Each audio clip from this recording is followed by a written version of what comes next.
Então, nesse momento, Luísa Martins, há uma série de acordos sendo feitos. Tem a possibilidade, inclusive, de Esperidião Amin ou Carol de Tone serem candidatos a vice do Jorginho Melo na tentativa de abrir espaço.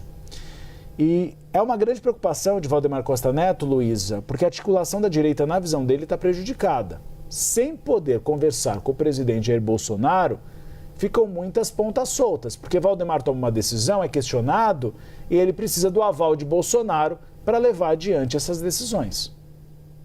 E mesmo depois, Uribe... Oi, Tainá, bem-vinda. Oi, e mesmo depois que... Eu esqueci que eu ainda não tinha cumprimentado a minha querida amiga. Mas vamos lá. Mesmo depois que Bolsonaro teve decretada a sua prisão domiciliar, Valdemar esteve com ele, né? Teve autorização para visitá-lo, né, em casa, aqui no Jardim Botânico, em Brasília.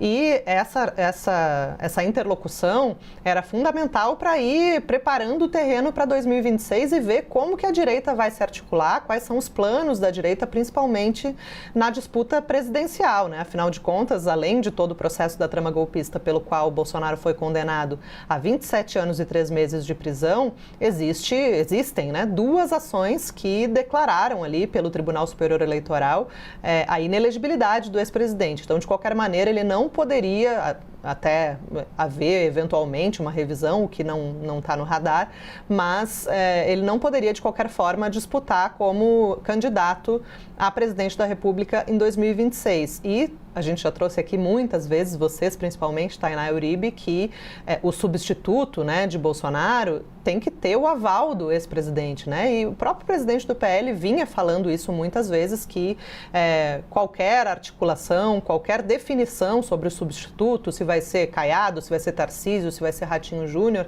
nada disso aconteceria sem uma chancela, né, do ex-presidente Jair Bolsonaro, que mesmo preso em caráter domiciliar, continua arbitrando, né, continua sendo a grande liderança da direita aqui no Brasil.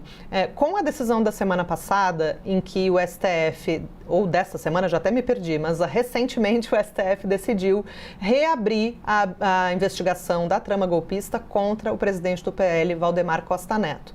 Como lá para Bolsonaro já havia sido imposta uma medida cautelar de proibição de contato com os demais investigados, quando Valdemar volta a ser investigado, essa proibição também voltou. Então, essas visitas frequentes de Valdemar à casa de Bolsonaro, elas já foram vetadas, né? Inclusive, depois da reabertura da investigação, a defesa de Bolsonaro chegou a pedir formalmente para o Supremo para receber a visita de Valdemar, para, enfim, né, dar continuidade a essas articulações, e o ministro Alexandre de Moraes foi categórico ali ao negar a visita e dizer que essa reabertura da investigação volta a tornar o contato entre os dois inviável, até para não atrapalhar o desenrolar dessas investigações, né? Então, isso foi decidido pelo STF no âmbito do julgamento do núcleo 4 da trama golpista, que é um núcleo formado por réus, agora condenados, né, por montar um esquema dentro do governo para espalhar desinformação, não só sobre o sistema eleitoral,